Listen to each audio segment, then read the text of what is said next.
ओम शांति। 1 अक्टूबर 2022 के ईश्वरीय महावाक्य। पहले सुनते हैं मुरली के मुख्य पॉइंट्स। बाबा ने कहा, उच्च पद पाने के लिए हर एक बच्चे को इंडिपेंडेंट पुरुषार्थ करना है। जो होशियार स्टूडेंट हैं उनका रिगार्ड रखना है। बाबा भी रिगार्ड रखते हैं ना, तो फॉलो फादर करना चाहिए। अभी 16 कला संपूर्ण तो कोई बना नहीं है, कोई ना कोई भूल सबसे होती रहती है। इसलिए अपने को मियाँ मिठू नहीं समझना। बुद्धि में रहे, जैसा कर्म मैं करूँगा मुझे देख सब करेंगे। वर्षा मिलना है शिव बाबा से ब्रह्मा द्वारा, तो पहले ब्रह्मा कुमार कुमारी बनना पड़े। बाप का बनकर फिर कभी विकार में नहीं जा सकते, नहीं तो क्रिमिनल असोल्ट हो जाए। ऐसा भी नहीं कि दोनों को अलग अलग रहना है, नहीं, सिर्फ कंपेनियन होकर रहो। फिर बाबा ने कहा, बस एक मुझे याद करो, मैं ही सभी संबंधों की स्क्रीन हूँ। एक एक बात पर निश्चय होना चाहिए। अगर कोई बात में संशय आया तो राजाई पा न सके। तुम बच्चे रोज मुरली में नई नई बातें सुनते रहते हो, परंतु सुनते सुनते माया कईयों को थप्पड़ लगा देती है। रावण कम थोड़े ही है। जैसे बाप सर्वशक्तिवान है, ऐसे माया भी सर्वशक्तिवान है। और लास्ट में बाबा ने कहा, तुम अभी 5 विकारों का दान दे दो तो ग्रहण छूट जाएगा। लेकिन कई बच्चे दान देकर फिर वापस ले लेते हैं। तुम्हें अंगद की तरह अचल अडोल बनना है। 1-2 का हाथ पकड़ इस नई यात्रा पर बाप की श्रीमत को फॉलो करते जाना है। और अब सुनते हैं महावाक्यों को विस्तार से। मुरली का सार। मीठे बच्चे, आपस में 1-2 का रिगार्ड रखना है। अपने को मियाँ मिठू नहीं समझना है। बुद्धि में रहे, जो कर्म मैं करूँगा मुझे देखकर सब करेंगे। प्रश्न, कौन सी अवस्था जमाने के लिए बहुत बहुत मेहनत करनी है? उत्तर, गृहस्थ व्यवहार में रहते स्त्री पुरुष का भान समाप्त हो जाए, मनसा में भी संकल्प विकल्प न चले। हम आत्मा भाई भाई हैं, प्रजापिता ब्रह्मा के बच्चे भाई बहन हैं। यह अवस्था जमाने में टाइम लगता है। साथ में रहते विकारों की आग ना लगे, क्रिमिनल असोल्ट ना हो, इसका अभ्यास करना है। माता पिता जो सर्व संबंधों की स्क्रीन है उसे याद करना है। गीत, बदल जाए दुनिया ना बदलेंगे हम। ओम शांति। यह बच्चों की गारंटी व प्रतिज्ञा है। प्रतिज्ञा कोई मुख से नहीं की जाती है। जब बच्चे बाप को पहचान लेते हैं तो प्रतिज्ञा हो ही जाती है। हर एक इंडिपेंडेंट स्वतंत्र पुरुषार्थ करता है पद पाने के लिए। स्कूल में सब इंडिपेंडेंट पुरुषार्थ करते हैं कि हम उच्च पद पाए। यहाँ आत्मा पढ़ती है और परमात्मा पढ़ाने लिए जीवात्मा बनते हैं और इनमें प्रवेश कर इनको ब्रह्मा को और ब्रह्मा मुख वंशावली को पढ़ाते हैं। स्वयं ब्रह्मा को मुख वंशावली नहीं कहेंगे, ब्राह्मण ब्रह्मा मुख वंशावली हैं। ब्रह्मा शिव की मुख वंशावली नहीं है। शिव बाबा तो आकर इनमें प्रवेश कर अपना बनाते हैं। यह भी क्रिएशन है। पहले ब्रह्मा को रचते हैं, विष्णु को नहीं रचते। गाया भी जाता है ब्रह्मा विष्णु और शंकर। विष्णु शंकर और ब्रह्मा नहीं कहा जाता है, पहले ब्रह्मा को रचते हैं। ब्रह्मा का ऑक्यूपेशन अलग है। यह हर एक बात समझने की है। इनको त्वमेव माताश्च पिता त्वमेव कहा जाता है, तो वह निराकार है ना। तो साकार में माता पिता चाहिए। तब पूछते हैं, मम्मा को माँ है? कहेंगे हाँ, ब्रह्मा मम्मा की भी माँ है। ब्रह्मा की कोई माँ नहीं। यह माँ ब्रह्मा फीमेल ना होने कारण सरस्वती को मम्मा कहते हैं। बाप पढ़ाते हैं तो यह भी पढ़ते हैं। जैसे तुम स्टूडेंट हो वैसे यह भी है। शिव बाबा कोई स्टूडेंट नहीं है। तुम बच्चे ब्रह्मा का मर्तबा भी देख रहे हो कि यह सबसे जास्ती पढ़ता है। देखते हो यह बरोबर नज़दीक है। पहले किसके कान सुनते हैं? यह ब्रह्मा सबसे नज़दीक है। तो कहेंगे कि मम्मा बाबा जास्ती पढ़ते हैं, फिर नंबरवार सब बच्चे पढ़ते हैं। भले ही बाबा कहते हैं जगदीश बच्चा मम्मा बाबा से भी अच्छा समझाता है। बाबा की मुरली पढ़कर धारण कर फिर गीता मैगजीन आदि बनाते हैं, क्योंकि यह शास्त्र आदि पढ़ा हुआ है। अंग्रेजी में भी होशियार है। इसको कहा जाता है रिगार्ड। स्टूडेंट को एक दो का रिगार्ड रखना है। बाबा भी रिगार्ड रखते हैं ना, तो फादर को फॉलो करना चाहिए।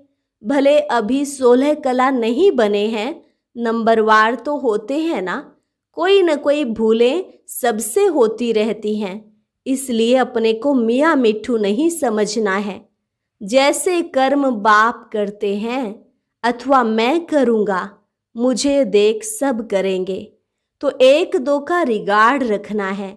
बाबा को भी रिगार्ड रखना पड़ता है। लोग कहते हैं कि यह स्त्री पुरुष को भाई बहन बनाते हैं, तो जो बुद्धिवान बच्चा होगा तो झट कहेगा कि परमात्मा के बच्चे तो सब हैं, तो भाई बहन ठहरे ना। प्रजापिता ब्रह्मा के बच्चे भाई बहन हुए ना। भाई बहन बनना अच्छा है ना। बाबा के बच्चे बनेंगे तो वर्षा ले सकेंगे। वर्षा मिलना है शिव बाबा से ब्रह्मा बाबा द्वारा, तो ब्रह्मा कुमार कुमारी बनना पड़े। फिर कभी भी विकार में जा नहीं सकते, नहीं तो क्रिमिनल असोल्ट हो जाए। बाबा कितना अच्छी रीति समझाते हैं। पवित्र रहने की युक्तियां भी बताते हैं। स्त्री भी कहती है बाबा, पुरुष भी कहते हैं बाबा, तो स्त्री पुरुष का भान टूट जाएगा। यह भी कहते हैं कि आदम और बीबी द्वारा सृष्टि की स्थापना हुई, तो सब उनकी संतान ठहरे, भाई बहन ठहरे। कुमार कुमारी के लिए इतनी मेहनत नहीं है। जो सीढ़ी चढ़ गया है तो उनको उतरना पड़े, तो उतरने में मेहनत है। ऐसे नहीं दोनों को अलग अलग रहना है, सिर्फ कंपेनियन होकर रहो। सतयुग में कोई अपवित्र नहीं होते और वहाँ बच्चे का भी इंतजार नहीं होता है। यहाँ बच्चे का इंतजार करते हैं। वहाँ समय अनुसार आपे ही साक्षात्कार होता है। मनुष्य तो कहते हैं यह कैसे हो सकता है। भला यहाँ के संपूर्ण विकारी कैसे समझें कि वहाँ निर्विकारी होते हैं। वहाँ देह अभिमान होता नहीं, यहाँ देह अभिमान रहता है। देह छोड़ने पर लोग कितना रोते हैं, वहाँ रोना होता नहीं। वहाँ समय पर साक्षात्कार होता है कि शरीर छोड़ जाकर प्रिंस बनना है। यहाँ भी तुम साक्षात्कार करते हो कि तुम भविष्य में जाकर महाराजा महारानी बनेंगे। श्री कृष्ण जैसा बालक गोद में देखते हो।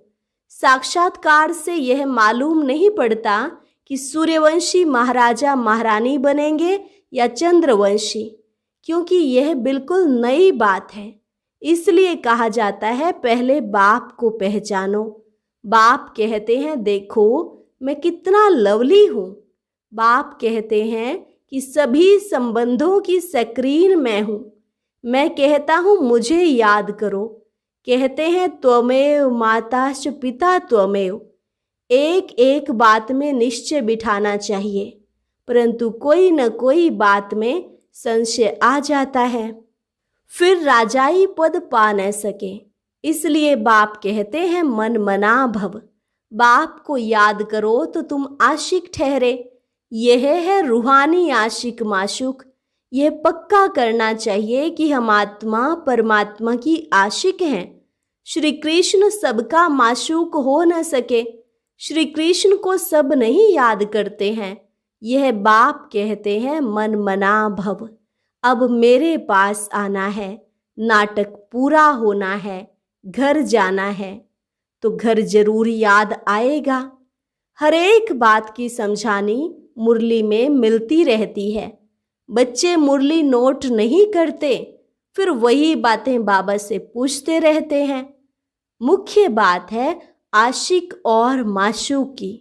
सभी भगत आशिक हैं क्योंकि परमात्मा को याद करते हैं। कहते मेरा तो एक, दूसरा ना कोई। तुम बच्चे इस समय सब नई नई बातें सुनते हो, परंतु सुनते सुनते माया थप्पड़ लगा देती है। रावण कम थोड़े ही है। बाप सर्वशक्तिमान है, माया भी सर्वशक्तिमान है। आधा कल्प माया का राज्य चलता है। अब बाप कहते हैं 5 विकारों का दान दे दो तो ग्रहण छूटे। फिर भी एकदम छूटता नहीं है। कई दान देकर फिर वापस ले लेते हैं। यह पैसों की बात नहीं, विकारों की बात है। साधु सन्यासी पैसे के लिए कहते हैं कि दान देकर वापस नहीं लेना चाहिए, क्योंकि इसमें उनकी कमाई है। कई मनुष्य फिर सन्यासियों के पास जाकर कहते हैं बच्चा चाहिए। कहेंगे हमारी आशीर्वाद से हो जाएगा। अगर बच्चा हो गया तो कहेंगे हमने दिया, मर गया तो कहेंगे भावी। अगर एक का कुछ काम हो गया तो बहुतों का विश्वास बैठ जाता है। ऐसे उन्हों की वृद्धि होती है। एक तरफ अपनी महिमा करते, दूसरे तरफ भावी कहते हैं। तुम इस समय अननोन वॉरियर्स हो। वे जो अननोन वॉरियर्स होते हैं उनका यादगार बनाते हैं और बड़े बड़े जाते हैं, कहते हैं सोल्जर्स पर फूल चढ़ाओ। अरे जिसका पता ही नहीं उनका यादगार कैसे बनेगा। अभी तुम अननोन हो, फिर तुम वेरी वेल नोन बनते हो। तुम्हारे मंदिर बनते हैं। अभी तुम गुप्त में ही राम राज्य स्थापन कर रहे हो। अच्छा मीठे मीठे बच्चे, सिकिलधे बच्चे बने हो ना। 5000 वर्ष के बाद मिले हो। किसी का गुम हुआ बच्चा मिल जाए तो माँ बाप को कितनी खुशी होगी। बच्चा भी बाबा बाबा कहता रहेगा। तो अभी विनाश होता है और तुम गुम हो जाते हो, अर्थात बाप से बिछुड़ जाते हो। फिर कल्प के बाद बाप से मिलते हो तो माँ बाप का कितना प्यार रहता है। आधा कल्प तुम सुख भोगते हो, फिर धीरे धीरे दुखी होते हो। सन्यासी कहते हैं ना सुख कागविष्टा समान है, वह भी विकार के लिए कहते हैं। गुरु नानक ने भी कहा मूत पलीती कपड़ धोए, तो कौन धोएगा। वह एक परमात्मा ही है जिसको कहते ही हैं एक ओंकार। सिख लोग यह गाते रहते हैं। इस ज्ञान में तुम बच्चों की बुद्धि बड़ी शुरुड सयानी चाहिए, क्योंकि आत्मा को जगाना होता है तो आत्मा भी शुरुड बनती है। कोई कोई तो बहुत अच्छे शुरुड बुद्धि हो जाते हैं। माताएं कन्याएं बहुत अच्छी खड़ी हो जाती हैं। नहीं तो माताएं बैठ पति को समझाएं, इसमें बड़ी हिम्मत और निर्भयता चाहिए। बाकी तो सब नरकवासी हैं, दुर्गति में हैं। वह तो भक्ति में खूब नाचते ताली बजाते रहते हैं, सदगति तो होती नहीं। तुम बच्चे सदगति में जाने के लिए बिल्कुल चुप रहते हो। नारद ने कहा मैं लक्ष्मी को वरूं।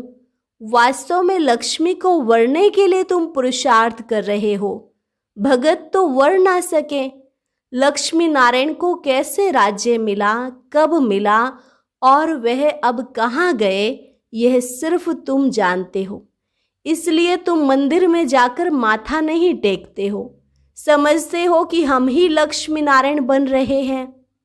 तुम्हारा माथा टेकना बंद हो गया है। वह कहते हैं यह नास्तिक है जो माथा नहीं टेकते। वास्तव में तुम ही आस्तिक हो, नंबरवार पुरुषार्थ अनुसार। वह तो नास्तिक हैं जो परमात्मा को नहीं जानते। अभी तुम धन के बने हो, फिर भी माया थप्पड़ लगा देती है तो ऑर्फन निधन के बन पड़ते हैं। भले ही बूढ़े हैं, परंतु माया उनको भी जवान बना देती है। माया के तूफान आते हैं। तुम्हें एक दो का हाथ पकड़कर सहयोगी बन इस नई यात्रा पर बाप की श्रीमत पर चलते रहना है। सारा मदार है बुद्धि की यात्रा पर। अचल अडोल अंगद की तरह बनना है। अंत में वह अवस्था आनी है। अच्छा, मीठे मीठे सिकिलधे बच्चों प्रति माता पिता बाप दादा का याद प्यार और गुड मॉर्निंग। रूहानी बाप की रूहानी बच्चों को नमस्ते। रूहानी बच्चों की रूहानी बाप दादा को नमस्ते नमस्ते, गुड मॉर्निंग। धारणा के लिए मुख्य सार। पहली पॉइंट, एक दो का हाथ पकड़ सहयोगी बन बाप की श्रीमत पर चलते रहना है। बाप जो सर्व संबंधों की स्क्रीन है उसे बड़े प्यार से याद करना है। दूसरी पॉइंट, जैसे बाप हर बच्चे को रिगार्ड देते हैं ऐसे फॉलो करना है। अपने बड़ों को रिगार्ड जरूर देना है। वरदान, नथिंग न्यू के पाठ द्वारा विघ्नों को खेल समझकर पार करने वाले अनुभवी मूर्त भव। नथिंग न्यू के पाठ द्वारा विघ्नों को खेल समझकर पार करने वाले अनुभवी मूर्त भव। विघ्नों को देखकर घबराओ नहीं। मूर्ति बन रहे हो तो कुछ हैमर हथौड़े तो लगेंगे ही। हैमर से ही तो ठोक ठोक कर ठीक करते हैं। तो जितना आगे बढ़ेंगे उतना तूफान ज़्यादा क्रॉस करने पड़ेंगे। लेकिन आपके लिए यह तूफान तोहफा है अनुभवी बनने के लिए। इसलिए यह नहीं सोचो कि क्या सब विघ्नों के अनुभव मेरे पास ही आने हैं। नहीं, वेलकम करो, आओ। नथिंग न्यू का पाठ पक्का हो तो यह विघ्न खेल लगेंगे। स्लोगन, सत्यता की विशेषता हो तो आत्मा रूपी हीरे की चमक चारों ओर स्वतः फैलती है। सत्यता की विशेषता हो तो आत्मा रूपी हीरे की चमक चारों ओर स्वतः फैलती है। अभी है मातेश्वरी जी के अनमोल महावाक्य। अगर कोई ये प्रश्न पूछे कि यह जो अपने को इस संगम समय पर ईश्वरीय नॉलेज मिल रही है वो फिर से अपने को सतयुग में मिलेगी। अब इस पर समझाया जाता है कि सतयुग में तो हम स्वयं ज्ञान स्वरूप हैं, देवताई प्रारब्ध भोग रहे हैं, वहाँ ज्ञान की लेन देन नहीं चलती। अब ज्ञान की जरूरत है अज्ञानियों को, परंतु वहाँ तो सब ज्ञान स्वरूप हैं। वहाँ कोई अज्ञानी रहता ही नहीं है जो ज्ञान देने की जरूरत रहे। अब तो इसी समय अपन सारे विराट ड्रामा के आदि मध्य अंत को जानते हैं। आदि में हम कौन थे, कहाँ से आए, और मध्य में कर्म बंधन में फंसे, फिर कैसे गिरे। अंत में हमको कर्म बंधन से अतीत हो कर्मातीत देवता बनना है। जो पुरुषार्थ अब चल रहा है जिससे हम भविष्य प्रारब्ध सतयुगी देवता बनते हैं। अगर वहाँ हमको यह मालूम होता कि हम देवताएं गिरेंगे तो यह ख्याल आने से खुशी गायब हो जाती। तो वहाँ गिरने की नॉलेज नहीं है, यह ख्यालात वहाँ नहीं रहती। हमको इस नॉलेज द्वारा अब मालूम पड़ा है कि हमको चढ़ना है और सुख की जीवन बनानी है। फिर आधा कल्प के बाद अपनी प्रारब्ध भोग फिर अपने आप को विस्मृत कर माया के वश होकर गिर जाते हैं। यह चढ़ना और गिरना अनादि बना बनाया खेल है। यह सारी नॉलेज अभी बुद्धि में है, यह नॉलेज सतयुग में नहीं रहती। कई मनुष्य ऐसे समझते हैं कि हम जो भी कुछ कर्म करते हैं, चाहे अच्छे चाहे बुरे कर्म करते हैं, उनका फल अवश्य मिलता है।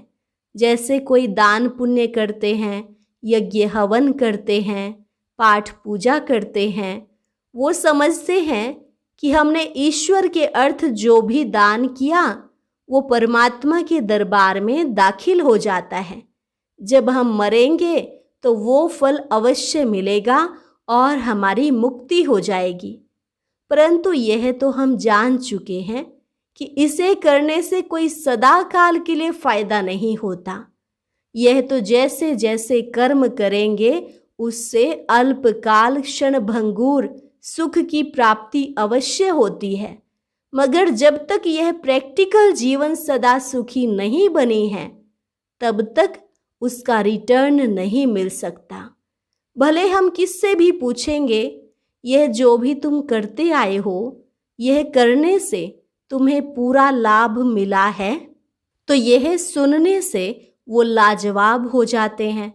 अब परमात्मा के पास दाखिल हुआ या नहीं हुआ वो हमें क्या मालूम। जब तक अपनी प्रैक्टिकल जीवन में कर्म श्रेष्ठ नहीं बने हैं तब तक कितनी भी मेहनत करेंगे तो भी मुक्ति जीवन मुक्ति प्राप्त नहीं करेंगे।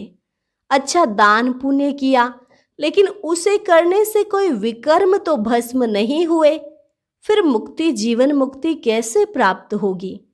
भले इतने संत महात्माएं हैं, जब तक उन्हों को कर्मों की नॉलेज नहीं है तब तक वो कर्म अकर्म नहीं हो सकते, न वह मुक्ति जीवन मुक्ति को प्राप्त करेंगे। उन्हों को भी ये मालूम नहीं है कि सत धर्म क्या है और सत कर्म क्या है।